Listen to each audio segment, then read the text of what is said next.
Good afternoon, everyone. BC Richfield here, coming to you live from London. It's just gone midday here, which makes it 1100 UTC. I hope you're all well. Thanks to everybody that's joining the live stream today. We've got going to take a look at Bitcoin and just make you guys aware of a Nest-specific trading competition that's getting put on by our partners, BitGet. So we're going to look at some BitGet charts today, guys. So I want to encourage you to put forward any chart requests that you have. We can take a look at them at the end of the stream. We're going to focus on Bitcoin, take a look at our levels, see how we can get them marked up on our charts, and then look at what triggers we're looking for when we get to those levels, okay? So do let me know if you can hear me okay and you can see everything okay. Just pop me something in the comments if there's any issues. So let's crack straight on with the analysis. So I've just got Bitcoin up here on a weekly chart. So for those of you that are maybe new to the stream or haven't tuned in before, don't hesitate to ask questions or let me know if I'm going through this too quickly or if there's anything that's unclear. What I like to do is I like to start with a naked chart. Okay, so nothing on it at all. Pace boy, Can Eric, thank you very much, guys, for letting me know, and welcome to everybody that's tuning in live. Queen as well. Lovely to see you all on here, guys, and for everybody that's going to be watching this on recording. So, Pastor Jeb sent me. Awesome. Well, please say thank you to Pastor Jeb. Awesome. So, guys, we're going to start here on a weekly. And the reason that I like doing this on a clean chart is because it gives me a chance to look at it with fresh eyes, all right, without coming in with prior bias or anything that I've seen. There's a lot of distractions out there, obviously. So, for me, I just want to focus on what I can see in front of me. And what I'm looking for is what has capped the market, all right? So what stopped it progressing up or what stopped it from going down.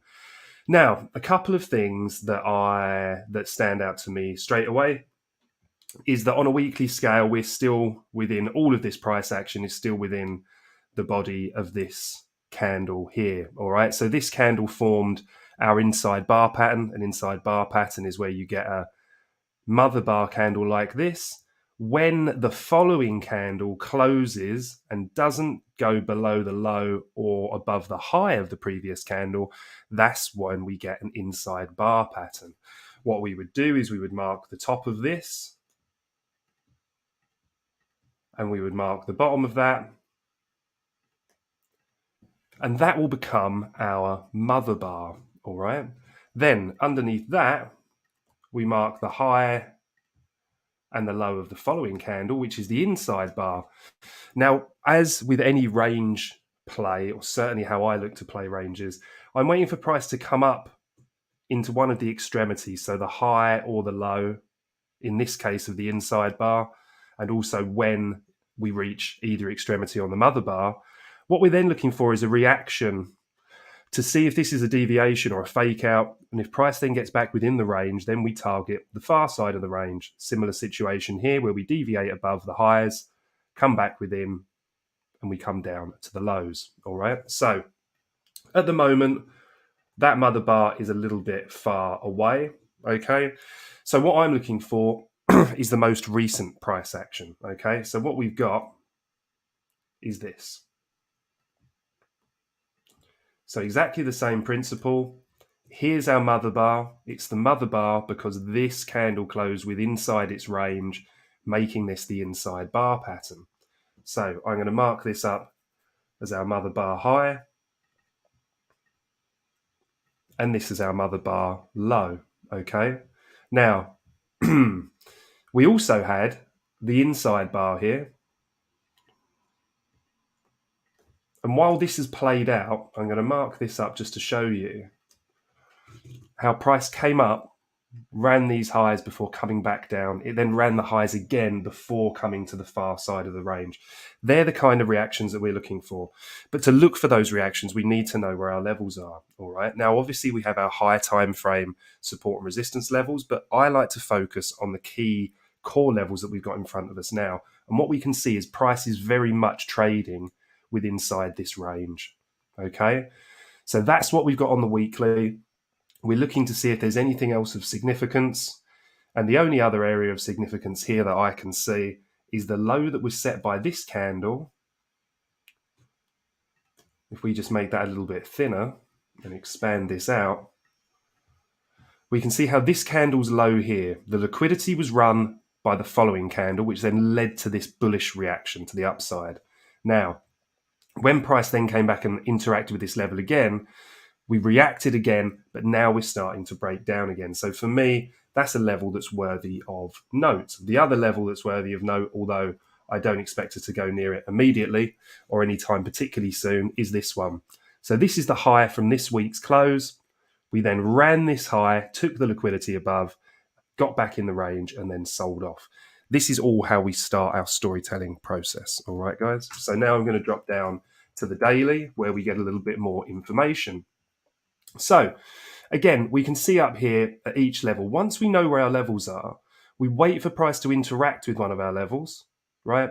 And then we let price develop, and then that builds our narrative for what trade setup we want to take.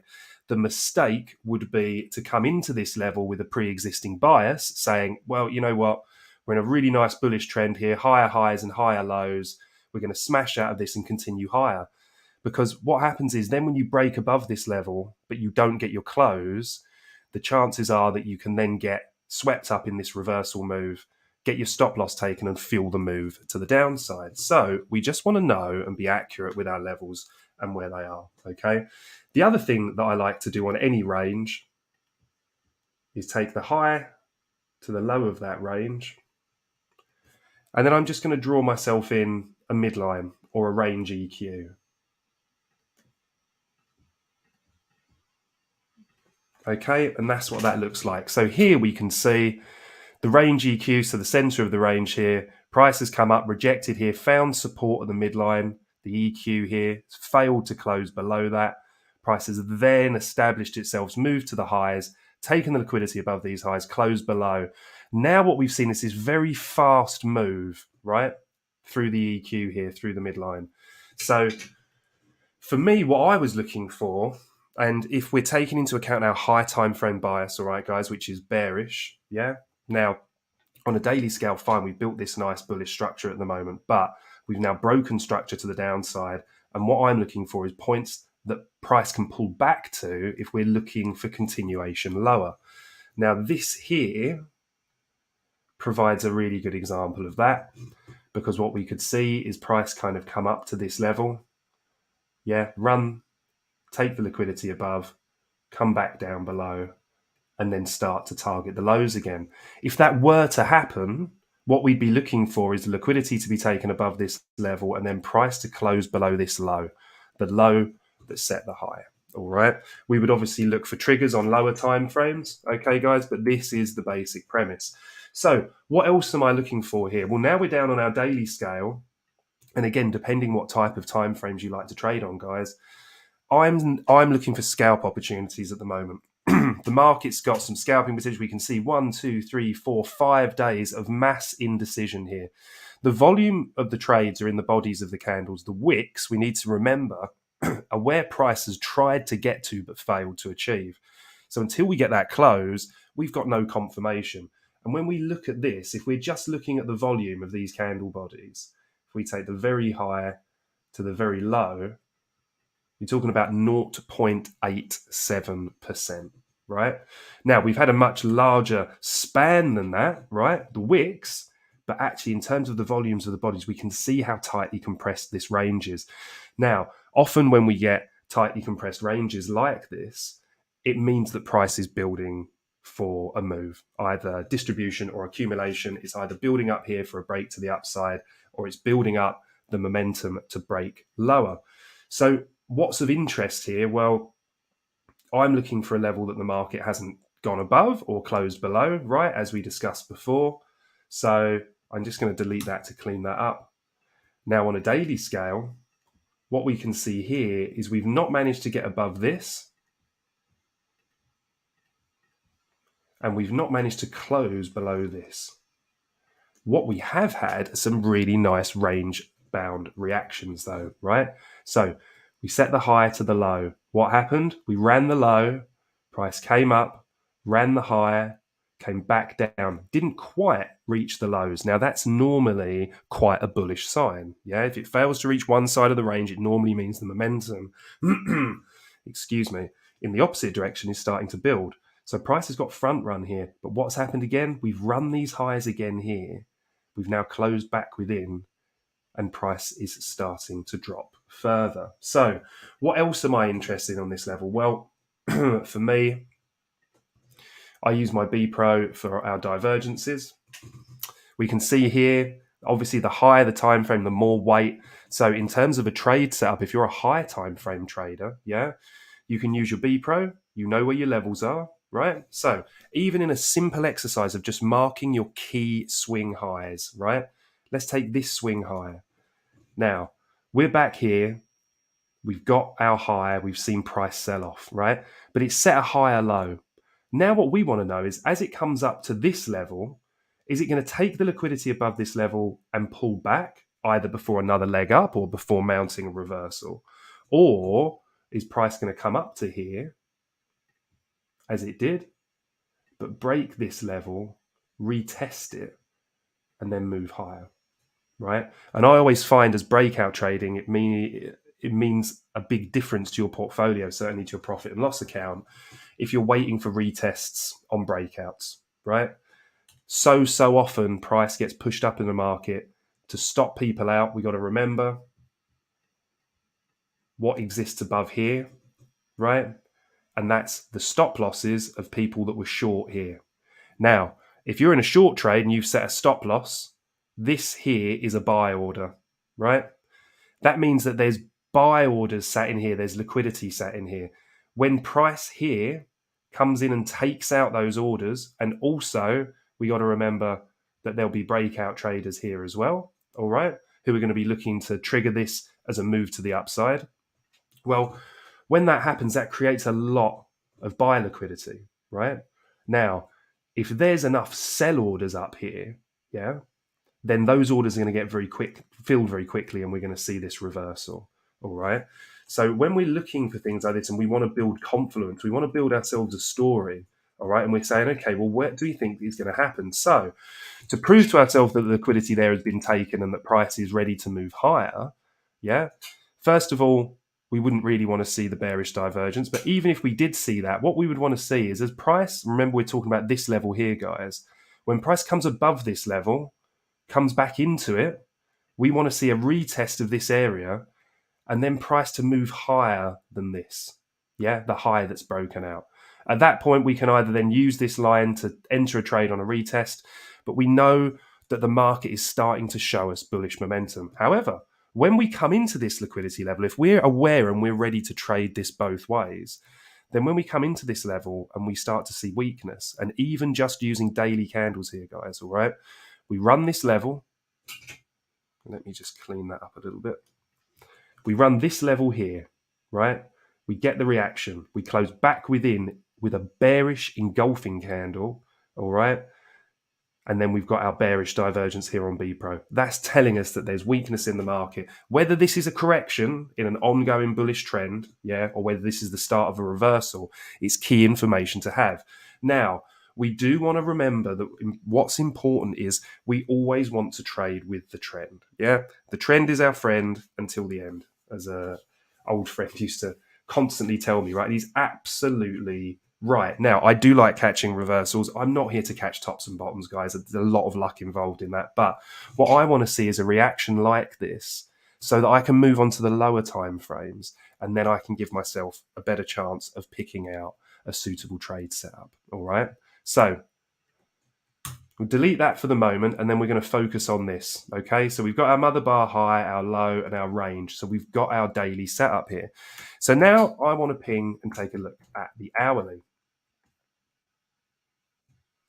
Now, again, very much depending on the type of trader you are. Depending on whether you like trading lower time frames, medium time frames, high time frames. All right. I personally like doing top-down analysis from the higher time frames onto the lower, and then I like to execute on the real micro time frame, sometimes the 1, 3, 5 minute chart, all right? But the premise and the basis of that execution and those trade ideas are coming from the higher time frames, all right? So once again, we can see we've got our B Pro here, catching the divergences, which is exactly what we want it for. Now, it's not just about catching any divergence. What you'll notice here are all these divergences. What it's catching are the corrective moves in an ongoing trend. Yeah. So with this trend down, it's catching these little corrective moves, but it's also catching the big moves, right? The beginning of these big moves that can help us get back into a trend. Now, personally, unless we get a very sharp drop like this and we've got high time frame confluence, I like trading at the extremities, right? So these are our range highs. Now, we marked this up because this represents the liquidity from this candle here. But once again, when we're looking for reversals here, guys, here's the original move, comes from down here, that runs the highs, right? Price then doesn't close below those lows, all right? For me, that's a sign of strength. Price then moves up, takes these highs again, but doesn't take these. We can see again, there's the low that led to the high, and it's not closed below. Now, what we get here is this move up, which takes out this liquidity and this liquidity. Price then comes back down and does close below these lows. What this is telling us that there's a possible reversal in trend. Now, quite often when you see these type of moves, and if people have caught them here, you often get one last late liquidity run to take out any people that have got their stops too tight in here, and then you see these big drops, all right? And then price continues its way down. So what I'm looking for is I'm looking for reactions at our extremities. Now, that's on a daily scale, yeah? So we've got that TA from the daily time frame. If we're looking at a tighter range, all right, like we are down here, that Bitcoin's been chopping around in, we're going to do the same thing again. Now, if this represents our range, we're going to take it from the high to the low. This is just a basic Fibonacci here, guys, as well. And let me just click on this for you. All I've done is added a 0.25, obviously the 0, 0.75, 0.5, and a 1. And then I've saved it as a range fib, all right? Just so I can pull it from top to bottom. It gives me this nice midline, and it also, for higher time frames, then breaks it down into the quarters as well. But for this, we just want to be aware where the middle of the range is. They're often highly respected areas by price. And what we're going to do is we're going to take a closer look at that on the lower time frames. But that's all set. So here we are in this tight range, right? Now we formed this range from here. We've got our high, we've got our low, all right? We've then got another touch on the low. Liquidity was swept again from these lows. Price then goes up to the highs. So from here on, we're fair game to trade this, all right? Now, once again, I'm looking for reactions at the extremities, yeah? So here,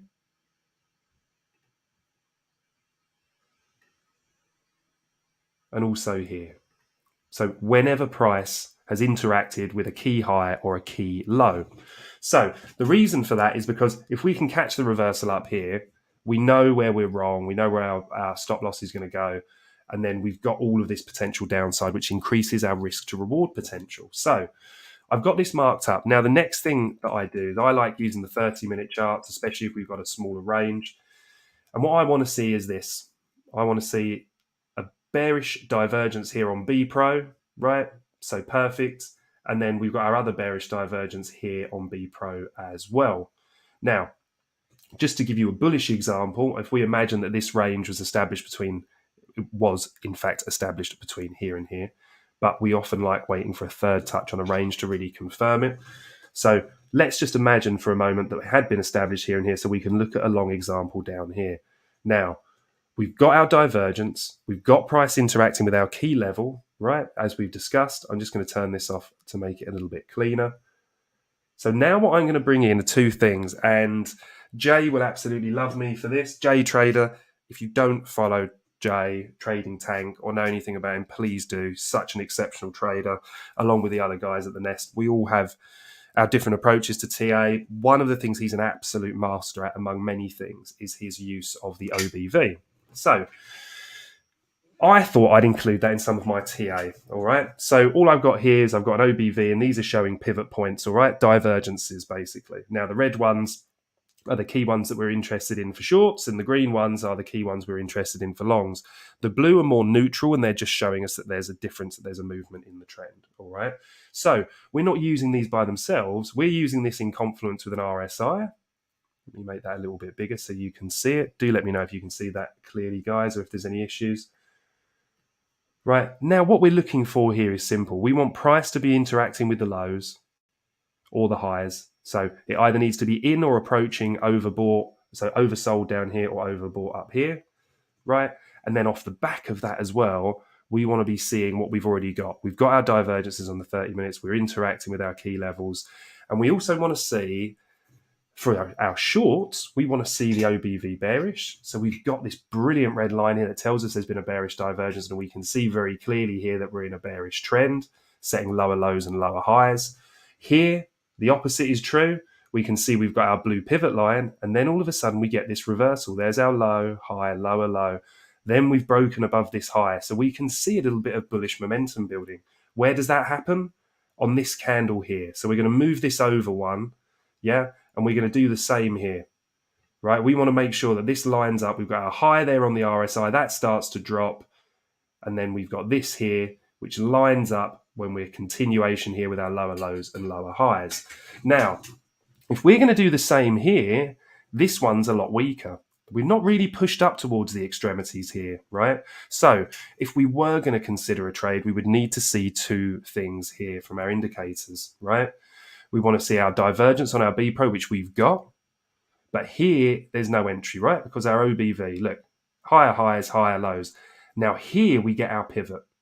And here we start to break down below the lows. So we want to make sure that we line these up on here, right? Not on the line. You want to make sure that you're making an allowance here. So it's on this candle, because if I pop a vertical line on here, which is a good way to check when you're using multiple indicators, we're saying that our line goes on here. So when we click this and make it larger, what we can see is by the time our line is on there, we can see very clearly that we've closed and we've lost these lows. So we're now bearish on the OBV after having our pivot point, okay?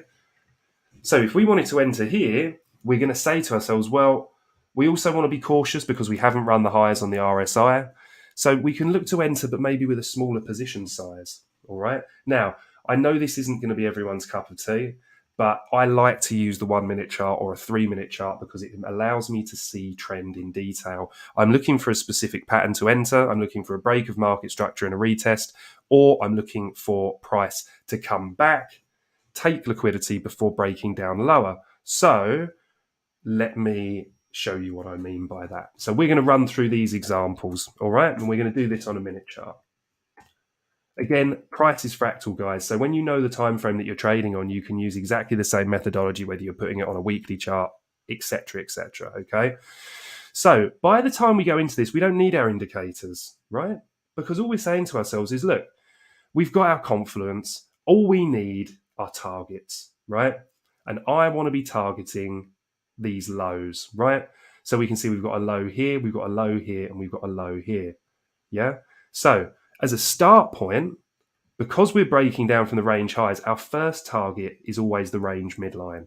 But we want to be shrewd, guys. We want to be aware of these lows as we're taking price down, because if we start seeing sharp reversals, then we can start to scale out of our trade, all right? Saving ourselves some money. So I'm going to mark them in just with those really crude lines so that you can see what I'm aiming for. Now, I've already got my bias, right? So now what I'm doing is I'm looking left on the chart and I'm saying, okay, have we run the liquidity of any of these highs? Yes, we have. So we've got our trigger here and we're looking to here and we're saying, okay, what's caused this to start to break down? Well, price has come up here and it's run this high. Now, once it's run the high, we're looking for it to close below the low that ran the high, right? I don't think that's on the low. Now what we're saying to ourselves is, okay, well, breaking down from here, we've closed below this, yeah? We can either set an entry line here, yeah? Bearing in mind we've got our trigger here, so we break down below this, we can set it on the retest, and then we can look to break it down further, all right? Knowing that we've got these targets down here. The good thing with the minute chart is that it allows us this kind of view into the market, all right? Now, the other thing that you can do is, if you don't feel comfortable with that, and let me drag that back to there, is you can say to yourself, okay, well, where's the key low? Here's the key low. We're breaking down below that low, yeah? Or if we're waiting for the entry here, yeah, this is where we get our arrow. We want to say to ourselves, we were waiting for two things then. We either want to see this liquidity ran, yeah, or we want to see a close below and a retest of that level, which then becomes what I call a breaker line. So we're going to pop that on there. What we do here is when price closes below this level, and it has to close, so this candle here, we then set a limit order on this line. So we have our exchange open, we're ready to go. I'm going to do a video for you guys on BitGet and the trading competition that's coming up and show you how you can catch these kind of entries to try and win one of the several $2,000 prizes that are coming up on that. They put it together exclusively for the Nest. All the trading team are in it.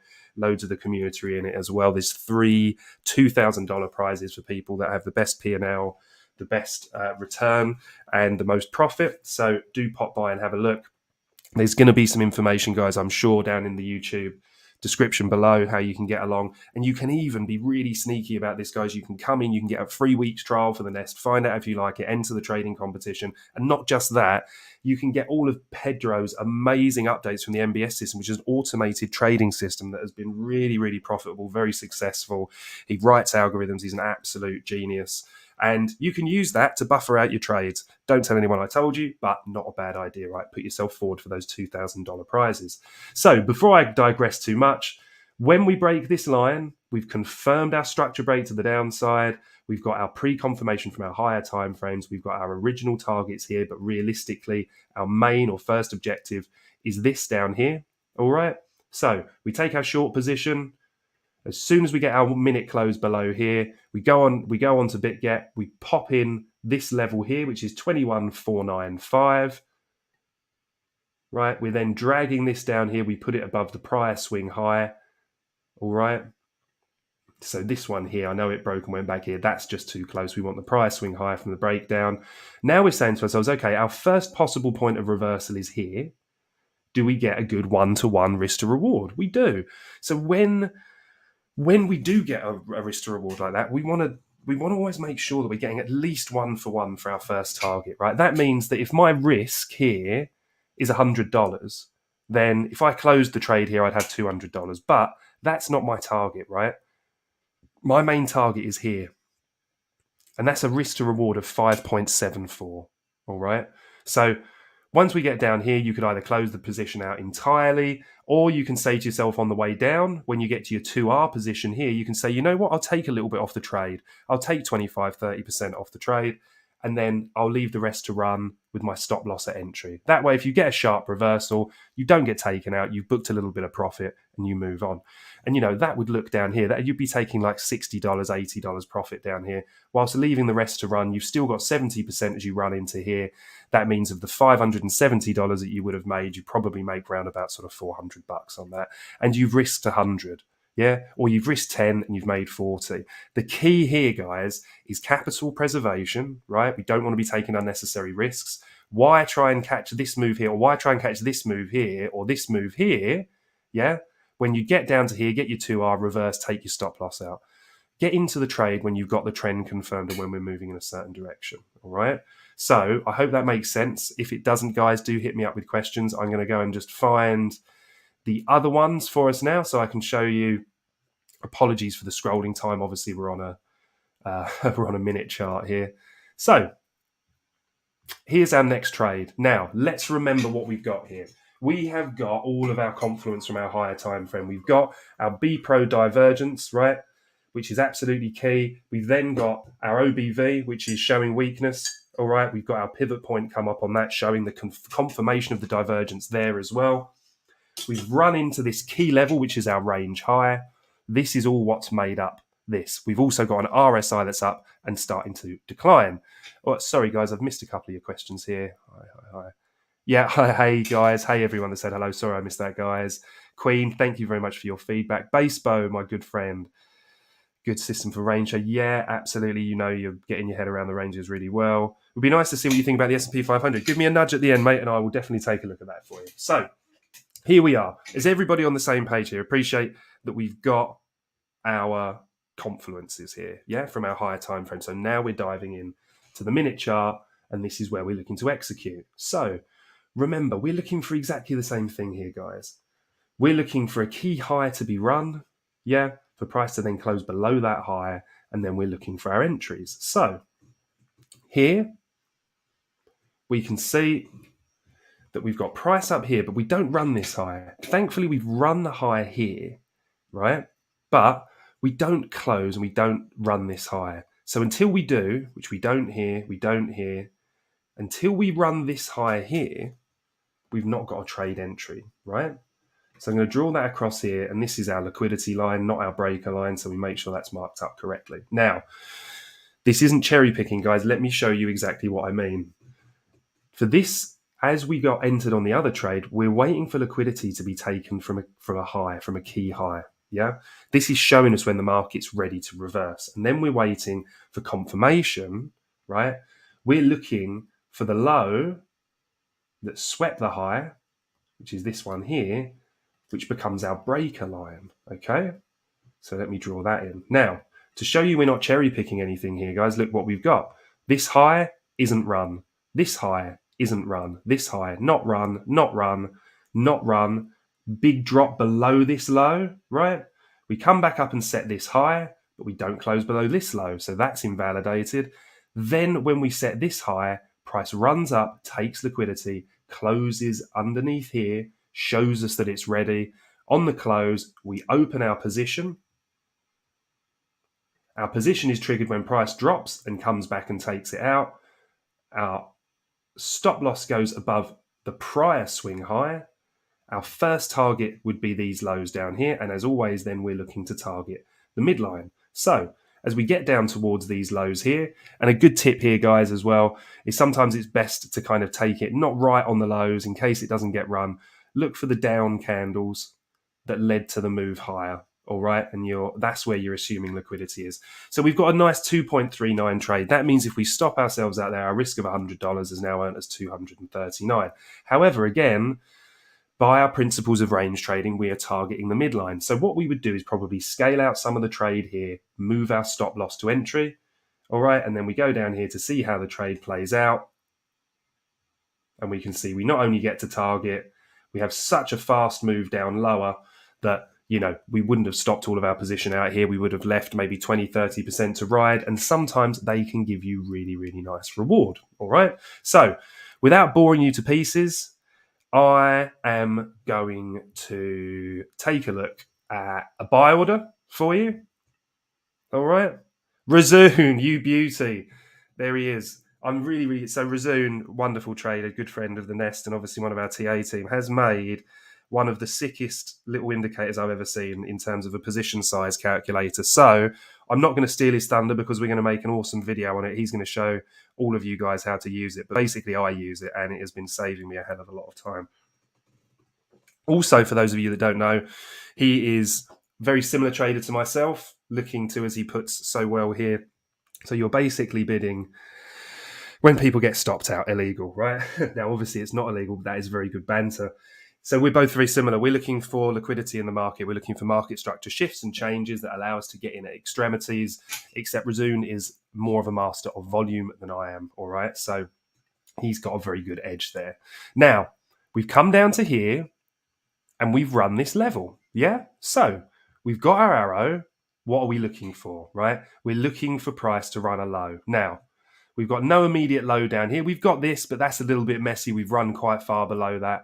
So again, we're waiting for price to develop. Now, remember this time, guys, we're looking for a low that needs to be run. So here's our first low, doesn't get run here.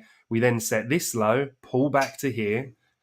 So again, we just simply mark this. This is our liquidity line, all right? This is what we're looking to get run. Then what we're saying is, okay, well, when price closes above the level that broke the low, yeah? So we would be looking at this level up here, but in truth, we've had this pullback here, right? So this becomes our breaker line. Now, price has moved really, really quickly away from this. So we haven't got our retest. So you're saying to yourself, right, okay, so then what are we looking for? For me, what I'm looking for is like a first obstacle type situation. That means if the price action is just too parabolic, the price has really taken off and it hasn't come back and it hasn't filled the order, then what I want to see is where price has met its first key resistance, right? Which is here. This low to this high. This is the consolidation after that initial run. When we set that high and we start to trade away from it, we can put a limit order on here when we close above it. Price then comes back down, retests this area. Once again, we're looking for a long position here, right? We can put our stops underneath the swing because we're saying to ourselves, look, if this is the liquidity and price has taken this, it shouldn't be able to come back through this. If it has, we're probably incorrect in that and we may be looking to visit lower. Once again, our key target, first target becomes the midline. We've got a nice 3.57R trade there. All right, if we get higher prices, fine. We scale out quite heavily here, move our stop loss to entry, all right? But we always leave some in the trade because as you can see here, here's our stop loss, right? We don't tag it here, but then we get this beautiful move to the upside, all right? So as long as we've left 20, 30% of our positioning, we get to get some of that action in there, all right? But it does involve monitoring it. So I hope that's been nice and clear, guys. All right, I do want to keep this stream a little bit shorter for you all. I've decided that I think the best way to do the BitGet introduction for you guys is to do a recorded video. Yeah, so we can take a look at it together. And I really do want to try and find some live trades. Unfortunately, at the moment, we're just not interacting with these key high and lows. All right, so that's the only reason that I think, we're never ever going to force a trade. Trades have to come in, have to meet our system. All right, and they have to meet our triggers. Otherwise, we're just kind of FOMOing in with emotion, really. We want to be as mechanical about this as possible. So one thing I do want to do is take a look at the S&P 500 for our good friend Basebo. So for this, I'm going to be using ES, right? So for any of you that want to look it up, it's ES is ES1 exclamation mark. It's how you can find it on TradingView. All right. And this is the S&P 500, but the mini futures contract. All right. So a few key things that I've got here. So this green line here, this is a daily chart that we've got. All right, this green line here represents the high of the move up that led to the break of market structure. So you could be looking at this as an order block. All right. However, on the lower time frame, we've got this grey box, which represents our key SR. So for me, as price was heading into this, when we flipped this, the one concern that I had, well, two concerns really. These highs, right? Let's just take a very quick look at this. Why have we picked these highs? Well, 1, 2, 3, really key rejections here, all right? So we're saying to ourselves, when we come back into those highs, we expect a reaction. When price broke out of here, to really show any bullishness, I wanted to see this come up above here, retest, and then move. And then we can look in this area here for entries, all right, on lower time frames. However, we didn't get that. And the reason that I wasn't super bullish here is because this fast move that closed above, fine, you could have got some little scalps in this area here, and absolutely fair play to anyone that did. But this rejection up here, right, meant that we needed to see strength from this level, all right? And by that, I mean price coming into it, yeah, finding support, and then looking to move higher back above this level here. And to be honest, I would have been interested here or possibly on the retest had we closed above the low that set the high. But I've been very skeptical of this lately, guys. When we plug in our macro environment, what's going on with the economies, what's going on with supply chain issues worldwide, inflation, rising interest rates, people not being able to pay for food, energy, all these kind of things, right? Unfortunately, it's not a market that screams of risk on, all right? We are going to get these relief rallies and there will be a reversal at some point, guys. Markets don't just go down and they don't just go up forever. But we want to make sure that we're not kidding ourselves in terms of how we're looking at this. Now, on a daily scale, this is good. This was good. Sorry for the S&P 500. It could still turn out to be good, right? Because we've taken out this high here. Therefore, we've really confirmed more of a bullish structure. So to answer Basebo's question, what is it that I'm looking for? Well, exactly the same as we would be doing on our lower time frame. Let's ping on to this, right? So, sorry, not lower time frame, on cryptocurrency, exactly the same methodology for all of the charts, right? So here we are. So what's interesting me here, if I'm looking for what's potentially capping the market and also what's to the upside and to the downside, then on a weekly scale, my initial thoughts are, well, here's that weekly low.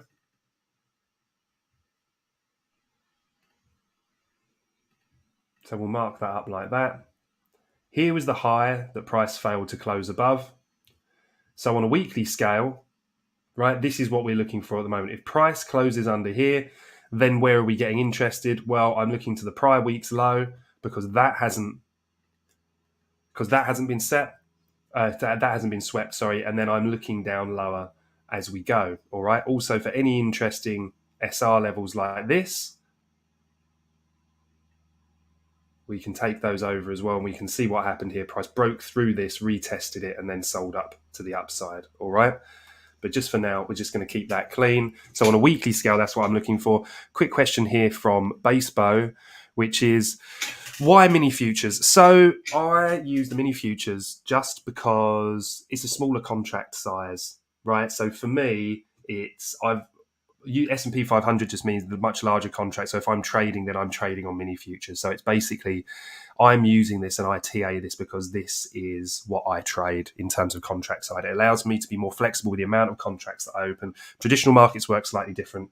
They're done in contract size, not like crypto where you can kind of pretty much buy in for whatever that you want. So for me, mini futures allowed me to open a number more contracts. It makes it easier for me to hedge, and it allows me to manage my portfolio a little bit easier. Okay, so we've got the key levels that we're watching for here. Now we're going to drop onto our daily chart. Let's take a very quick look here. And what we can see is that we've had a really nice little reaction here as we've kind of come and taken out these lows. All right, so I'm going to delete that for a minute because we can all see the clear lows that are here should we break down. So in terms of what we'd be looking for, if price is going to break down from here, bearing in mind we've already swept those lows, if we close below here again, then we retest this, then I do think we're going to make a move down into this consolidation here. Yeah. Yes, we could reject at these lows. All right. We could get something like a swing fail that comes down a little bit deeper into here. Before it then comes back above and moves higher. But I'm not so sure. I think we either move up from this point here where we are, and then what I'm looking for? Well, I'm looking at this grey box, first of all, and then I'm looking at the green line, all right? And again, I want to see either price run into this resistance, right? Because then if it comes back, closes below, then we know, first of all, we can scalp trade into this level here. When we lose this liquidity, we have an eye on this level here. If we don't see much of a positive reaction here, then we can trade it down into these lows, all right? So let's take a very quick look. Like we said before, we're going to go from our daily onto our hourly. Remember, consistency is always a good thing to have in your trading, guys, yeah? So make sure you have the same techniques and methods, and the way you approach the market, that consistency will pay dividends in the long run. So here we can see exactly the same moves that we've been discussing before, right? We're looking for runs of lows. Now, what we can see here is this key low, right? Now, if this is our liquidity line and we're looking for a reversal on this time scale, we know what we need to do, right? We want the high that swept the low. Now, this is quite messy on the way down. You could argue that that's the high. Maybe this is the high around here.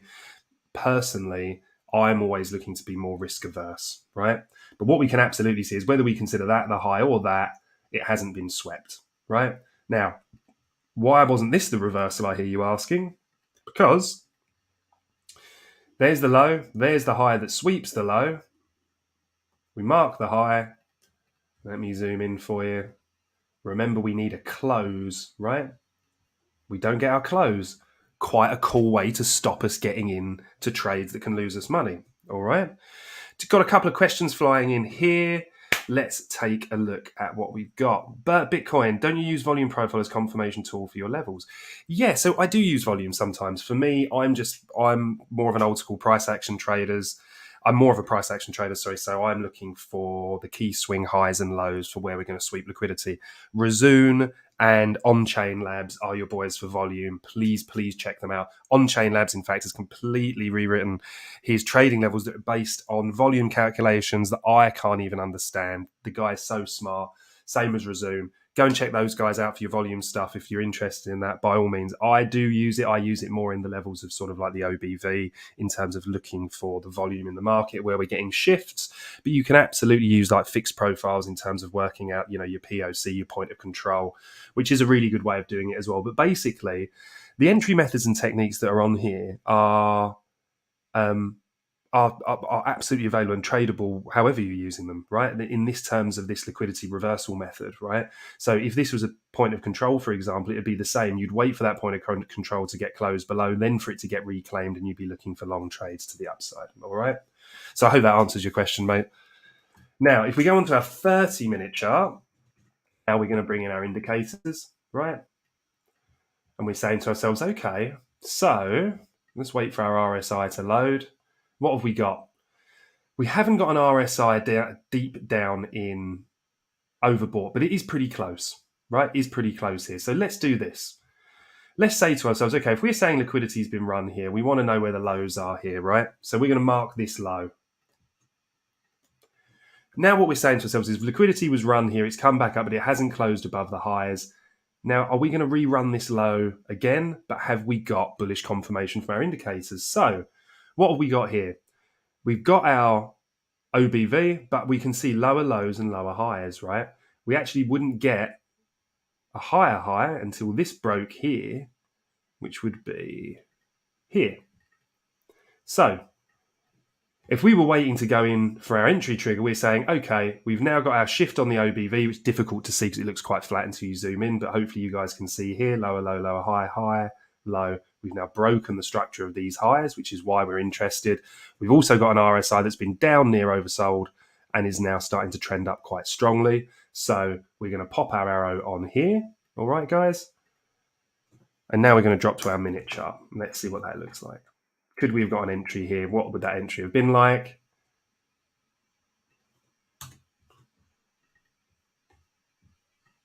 So what have we got? We've got our arrow down here. We can see we've got our sweep, but we've not swept a level to the left. Yeah. So remember, we have to wait for that in order for our system, for my system, sorry, the way that I trade. Not suggesting anybody copies me. It's purely to introduce you to what I do. So we've come up, but we've not swept this low. We've come up here, now we've set this low, right? So we're going to mark those lows. That now becomes our liquidity line on a minute basis, yeah? So now we're saying, okay, where's the high that sweeps the low? We've got the high here, all right? And remember, this becomes our breaker line. Now, again, unfortunately, we've got a really powerful move up. So we've not managed to get that retest. We were super, super close, right? But we didn't manage to get it. So all we're doing is we're looking for the first point of consolidation, yeah? Mark that consolidation, high to low, exactly as we did before. When price closes here, our limit order goes on here. Our stop loss goes under the liquidity, right? The reason we can afford to put such a tight stop loss in here, guys, is because as price then moves away, what we're saying is if our theory is right on liquidity and price is dipping into this to fuel and move higher, then it shouldn't close below this because there should just be so many buy orders in here, all right? If it does, it starts to break down. Chances are that we're wrong. We take the loss, and you're never going to win all the time. The key is that when you do win, you're getting good risk to reward, right? So the good thing about this system is if we've got our stop loss under here, where would our first and most conservative target be? It would be the bottom of this up candle before price came down. Okay, we've got a 2.78 risk to reward there. Now, where else are we looking to target? If we're going left, we can see these untapped highs here. So if we say to ourselves, that seems like a fairly conservative target up here, again, we'll mark it just a little bit under to equate for the up move before the sell-off, similar to order blocks. We can scale out of our position here at 3.7, 3.8R. We've got our stop loss moved to entry, which is here. All right, so as we now scroll across, if we hit that, no, we haven't. We've come up here, taken our profit early. We've run these highs. Price has started to reverse, but we've still got skin in the game, which I won't. I'm not sure if you're aware of that. It's a very British saying, but it just basically means that we've still got money on the table should we continue to push higher. And do we think we're going to push higher if we move back to our higher time frame? Yeah. Now, if we've taken out these highs here and we're now making a move on it, then I think we're probably going to look to start targeting these highs up here. All right. So I hope that's covered the S&P 500 for you guys. This is the ES, which is the mini futures version. I also hope that it was interesting to see how I approach the market with Bitcoin. What I'm going to be doing is putting a trading video together for you guys, showing you how I'm going to be looking for setups for the BitGet competition. Also, if you take advantage, join the nest, You can join it absolutely for free. There'll be a link down in the description. You can come and ask me questions. We can go through charts together in the community. We've obviously got a community of incredible traders from different walks of life. We've got geniuses like Pedro that are building algorithmic systems. You've got On-Chain Labs. You've got Razun. You've got Jay, who's just old school, amazing trader. You've obviously got Burb, who needs no introduction as well. We've got an amazing fundamental team sat there as well, with Julian and Milky. So do come by and say hi, guys. Bert, really enjoyed that last comment from you. Very, very good, mate. I hope it's been valuable for you guys. Do come along and say hi in the nest, and do come along and get involved in this trading competition. Once you see the video come out, I'll be putting the links out on YouTube as well. Take a look through it. I'll show you how to use the exchange. Then I'm going to introduce you to a couple of ways that I'm looking to trade this and maximize profits with good risk to return, and try and get our hands on some of those $2,000 prizes, guys. You only need to sign up with $250 in the account. Now, you only risk 2% of that maximum on every trade, yeah? So if you get a good P&L off the back of that and you've increased enough, you stand to risk $2,000. And you know what? They're a really good exchange. It will do you a world of good getting in using that. They've got brilliant copy trading platforms, which I'm going to cover as well. May look to put myself forward for that as well. And obviously they're running really cool competitions. So do go and check them out, guys. Links should be in the description. If not, come and grab me at the nest, or come and follow me on Twitter. So it's capital B, capital C, underscore, capital R for Richfield, RICHFIELD. All right. So sorry, base mode, Bert. Everybody that was on the stream today, really, really appreciate it. Queen, thank you so much. Razun, obviously. Luca. Casual TA Jesus, apologies for that, mate. I didn't see your comment up there. Swing failure around 27.50.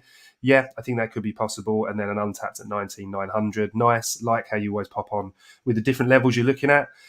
Moundfly, Queenie again, Can Eric. I'm sorry if I missed anyone else out, but loads of people on the stream today, which is super cool. We can just see as we're signing off, S&P starting to make that move higher. So let's see if that momentum can continue. When the video comes out, do keep an eye out for that on YouTube. I'll post it on Twitter as well, and obviously around the nest. Do come and take advantage of the nest. Stop by and say hello.